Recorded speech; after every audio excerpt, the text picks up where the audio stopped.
And it all started because my husband forgot to turn off the garage light. Again. It sounds ridiculous, right? But it wasn't just a light. It was a signal, small, almost invisible, yet unmistakable to me. It whispered, "Your background noise. Your air. You're something I can leave on and forget."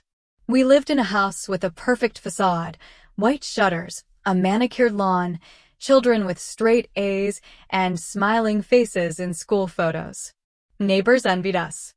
Friends joked, "You two are the gold standard." But behind the door of 37 Sanders Street, everything was different. Behind heavy curtains, quiet, goodnights, and neatly folded laundry in the dresser drawers lay a void, the kind that doesn't scream, doesn't cry, doesn't demand attention. It just grows. Slowly. Inevitably. Mark, my husband, worked in logistics. He was kind, thoughtful, even caring if you didn't count the fact that he'd stopped truly seeing me about 5 years ago. Not physically, no. He noticed my clothes, my morning coffee, even my new earrings. But he no longer saw me. My words slid off his shoulders like rain on glass. My feelings were like old newspapers in the basement. I'll get to them someday, but no one ever did. I remember how it all began. We used to laugh at the same things. He knew I liked my tea with lemon, but no sugar. I knew he hated being interrupted mid-story. We tucked the kids in together, whispered in the dark, made summer plans. Then, life just happened. Work, bills, school, soccer practice, dentist appointments, taxes. And in that routine, I dissolved. Not suddenly. Not dramatically. I just stopped being necessary. And then Emily showed up. She worked in his department, younger, more energetic, laughed louder. He didn't cheat on me, not in the way you see on TV. No hotel rooms, no secret texts. Just lingering glances. Just the way he suddenly started checking his phone during dinner. Just the first time in years he asked, "Have you thought about joining a gym?" As if my body had become a problem to fix, not part of the person he once loved. I didn't make a scene. I didn't cry. I just started noticing details. He loved his coffee at 7:15 a.m., black, no sugar, in the chipped mug with the handle crack. He hated when anyone touched his tools in the garage. He always filled the car's tank on Fridays. And he couldn't stand when the kids were late for school. That's when I understood. If I wanted him to feel me, I wouldn't strike his heart. I'd strike his routine, the very system that kept his world orderly while I remained its invisible engine. It started with small things. I moved his toothbrush one shelf lower, not enough for him to notice right away, but enough that every morning he'd pause, search, frown.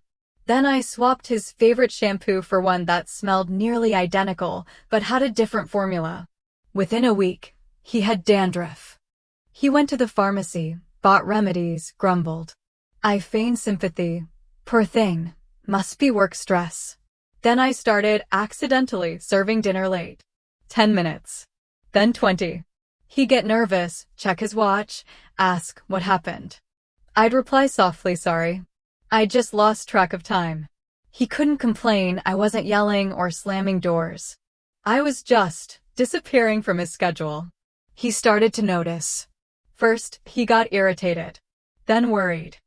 One evening, he asked, "Are you mad at me?" I looked him in the eyes and said, "No. I just forget things now too." And that's when the real revenge began. I didn't shout. I didn't threaten. I simply stopped being his background. I became invisible in a new way. I stopped reminding him about meetings, his parents' birthdays, or that we needed milk. I stopped ironing his shirts. Stopped asking how his day went. At first, he thought I was tired. Then that I was sick. But soon, he began losing control. He was late to an important meeting because he forgot it himself. His boss reprimanded him. He missed his sister's birthday and got a week of icy silence. Twice, he showed up at school to pick up our daughter, only to find she'd already been taken by her friend's mom, because I hadn't reminded him the schedule had changed. He started getting confused. Forgetting keys. Repeating himself. A shadow appeared in his eyes, the same one I'd carried for years. One morning, he stood in front of the mirror, searching for the tie I usually left on the edge of the dresser. It wasn't there. I'd put it in the closet, not to make his life harder, but so he'd feel the absence. So he'd understand that order isn't magic. It's someone's work, someone's care, someone's love that can stop being given. He didn't find the tie. He went to the office in a sweater. Came home grim. That night, he sat in the kitchen, silently drinking water. I stood at the sink, washing dishes. No words. No glances. Just silence. The same silence I'd lived in for years.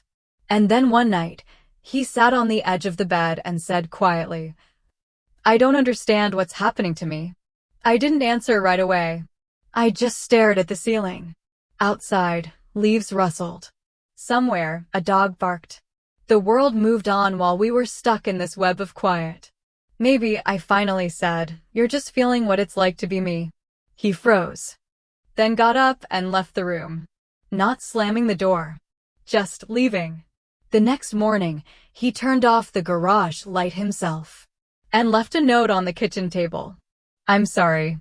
I want to learn to see you again." I read it, folded it in half, and put it in a drawer. Not because I didn't believe him, but because I now knew love isn't just about forgiveness. It's about equality. About not being invisible in your own home. A week later, he started checking the kids' schedules himself. Reminded me about my appointments. Asked, "Are you tired? Want me to cook dinner?" I didn't rush to trust him, but I watched.